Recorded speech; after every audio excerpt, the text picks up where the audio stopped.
Oi pessoal, tudo bem? Então hoje eu vou trazer o resultado para vocês do quiz que eu fiz semana passada sobre os soldados, sobre a Segunda Guerra Mundial e vou entrar um pouquinho na questão do resultado, né? Conversar um pouquinho sobre o que aconteceu ali e o que a gente pode trazer do que aconteceu ali para nossa vida hoje. Vou trazer alguns estudos também para vocês em relação à neurociência, entender um pouquinho melhor como é que o cérebro funciona, beleza? Então, como resultado do quiz, então assim, o soldado, ele agiu, ele teve um comportamento exatamente, a resposta dele foi exatamente como se ele tivesse tido a morfina injetada, né? Então, ao invés de usarem morfina, usaram água e sal, mas deram a sugestão para ele de que ele estava sendo anestesiado e que ele não ia sentir mais nada, e que ele ia ficar bem, que ele ia dormir, que ele ia relaxar e tarará. Durante a cirurgia e o pós-operatório dele foi exatamente como se ele tivesse tido a morfina, tá? E aí a gente vai entrar num processo aqui numa conversa sobre placebo, tá? Então eu não tô aqui para defender placebo, para demoniar placebo. Meu ponto aqui não é esse, ok? Eu quero trazer para vocês, eu vou trazer alguns estudos que fizeram com o placebo, sobre o efeito placebo, mas o meu ponto não é discussão sobre placebo, tá, gente? É um pouco mais filosófico do que isso, tá bom? Então, o placebo, o que é o placebo, né? O placebo, a palavra vem do latim, tá? E ele quer dizer agradar. Então, na verdade, a palavra em latim é placere, que quer dizer agradar. Então, quando você conjuga essa palavra, esse verbo, né, na primeira pessoa, ele fica placebo, que é agradarei. Então, eu agradarei. Primeira vez que isso foi visto, que essa palavra foi vista, foi na Bíblia, que está dizendo eu agradarei a Deus, né? E aí, depois de muito tempo, né, no século XIX ali, século XVIII, XIX, ele começou a ser utilizado na medicina. O que acontecia?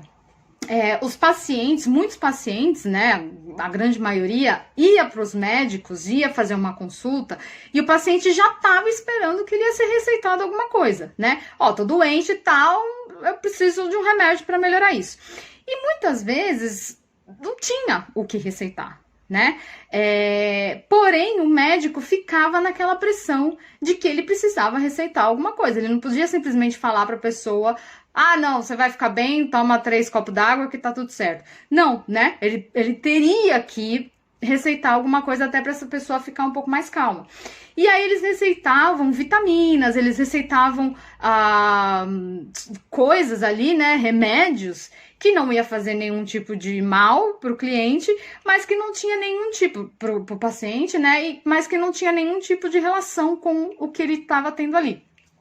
E aí o paciente ia embora feliz porque ele tinha sido receitado alguma coisa, né? Mas na verdade era mais por conta de uma pressão que o médico sentia que ele precisava receitar alguma coisa.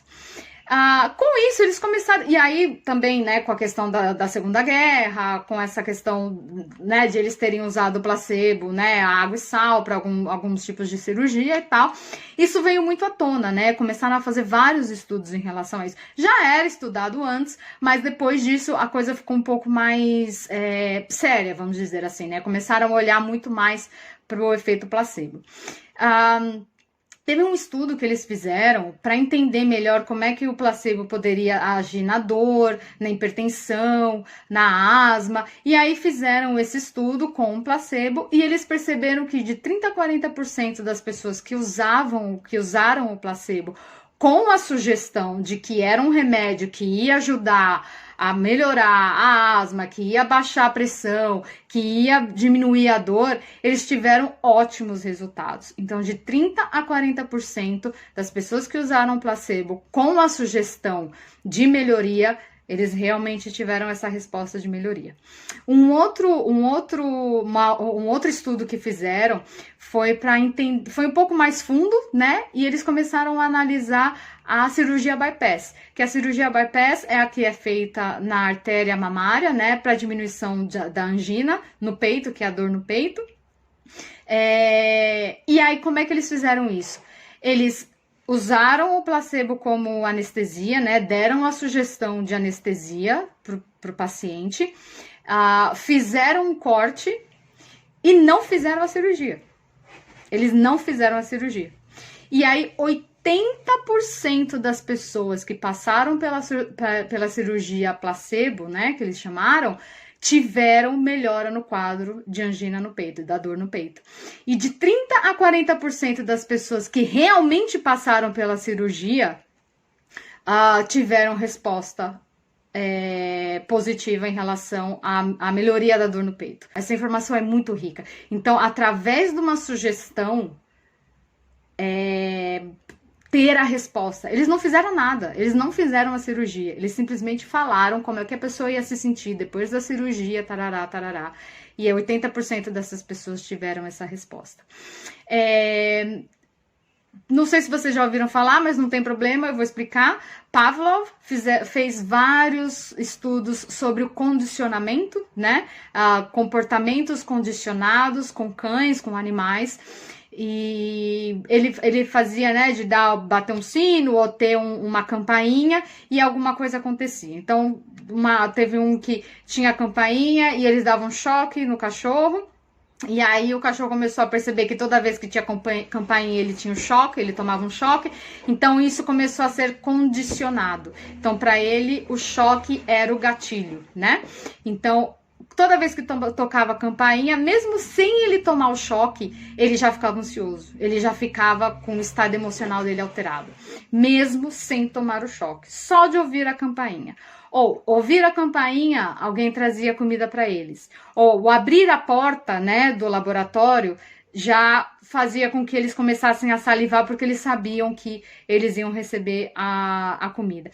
Então, esse tipo de condicionamento, uma coisa acontece e eu ajo daquela forma, o nosso gatilho. E aí também fizeram, né, esse estudo adaptado com os humanos, então pessoas que estavam com uma dor intensa por uma picada de algum tipo de aracnoide, eles davam uma injeção dizendo que aquela injeção ia ajudar a melhorar a dor, a diminuir a dor, e eles iam dormir, iam se sentir mais tranquilos, iam conseguir dormir. Então, algumas vezes que isso foi se repetindo, teve uma hora que eles trocaram a injeção pelo placebo, continuaram a dar a mesma sugestão para essas pessoas, e a resposta dessas pessoas continua a mesma. Menor dor e conseguia dormir. Melhora na dor, né?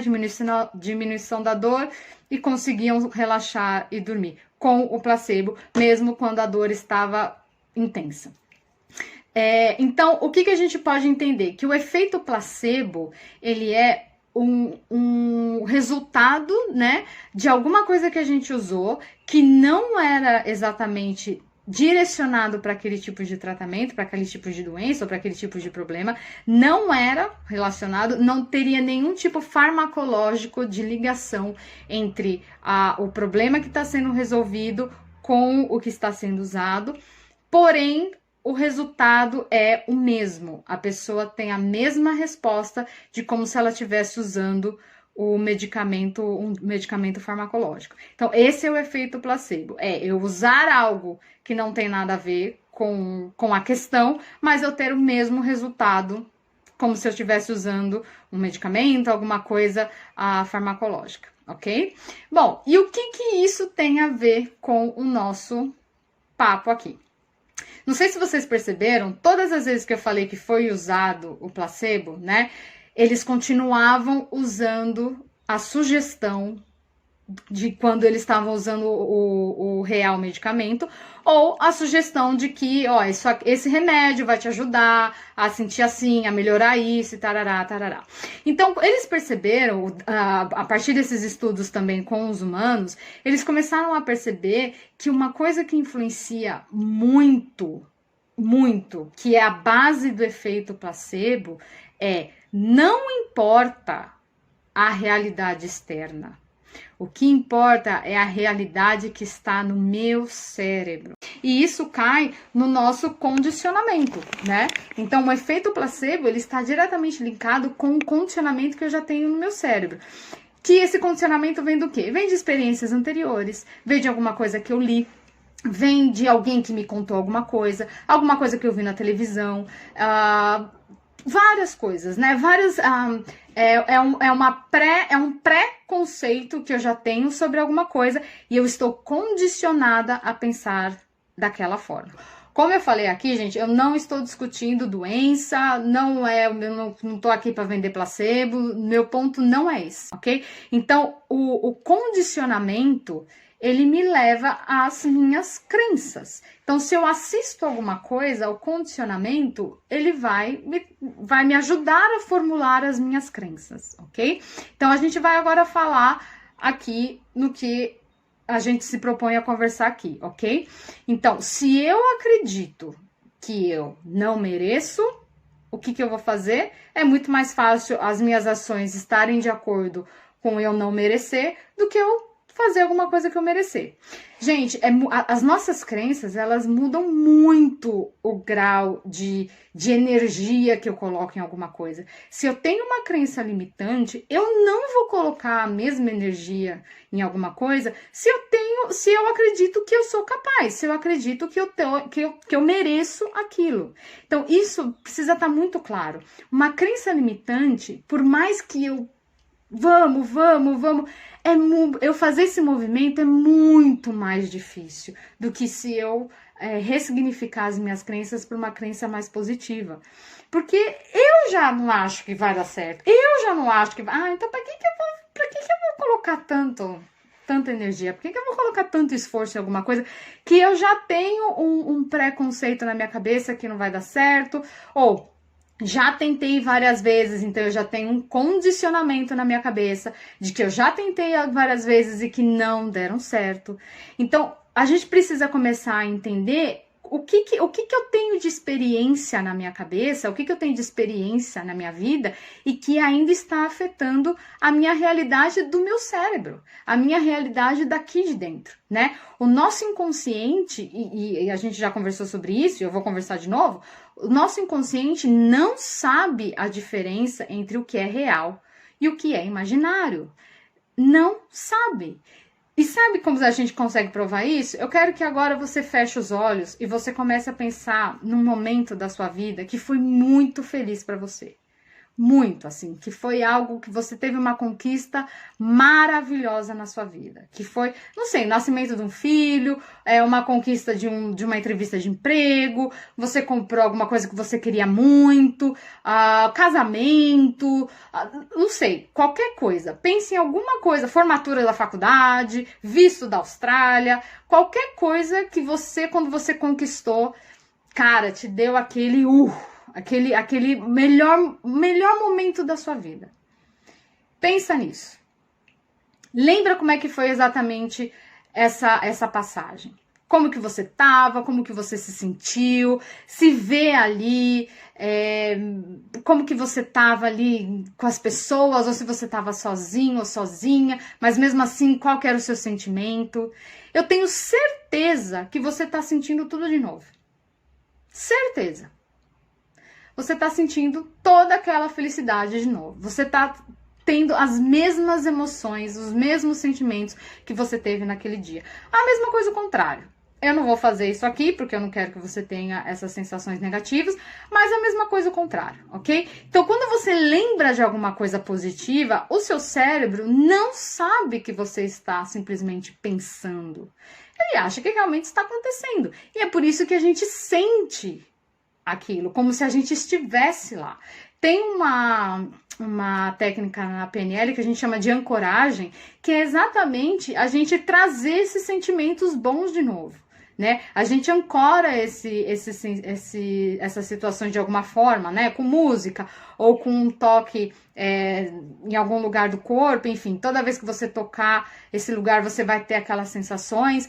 Então, assim, a nossa mente não sabe que não tá acontecendo. Ela vai agir como se estivesse acontecendo. Ok? Então, essa propriedade do cérebro é muito importante para a gente entender que se eu acredito em alguma coisa, o meu cérebro acha que é verdade. E isso é tanto positivo quanto negativo. Condicionamento, ele é um dos nossos inimigos, né? Se o condicionamento é um condicionamento negativo, automático, os nossos gatilhos, né? E que toda vez que acontece alguma coisa, você tem um condicionamento, um comportamento negativo, isso já está automatizado. né? Então, a gente precisa trazer para o consciente o que está acontecendo, quais são esses gatilhos, entender qual é o meu condicionamento, se eu faço isso, eu automaticamente faço isso. Então, eu preciso quebrar essa relação, tá? Não, muitas vezes é parar o gatilho. Se eu não consigo parar o gatilho, é quebrar realmente essa ponte. Não pode mais existir essa ponte entre o meu gatilho e o meu comportamento. Eu preciso estar ativa, eu preciso estar consciente dessa ponte e quebrar essa ponte. Beleza?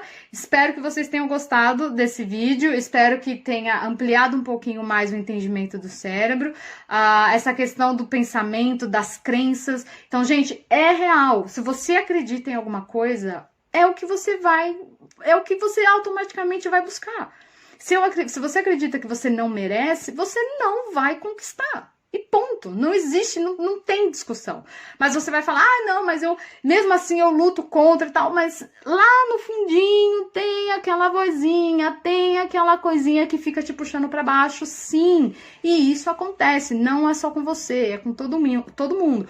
Porém, eu preciso fazer alguma coisa, né? Eu tenho as duas opções, ou eu me conformo e falo, é isso mesmo, ou eu aceito que existe essa condição no cérebro e eu vou atrás para mudar isso, para eu ter o controle sobre isso, não o meu inconsciente, não o meu cérebro. Beleza, gente? E a gente se vê no próximo vídeo. Beijo!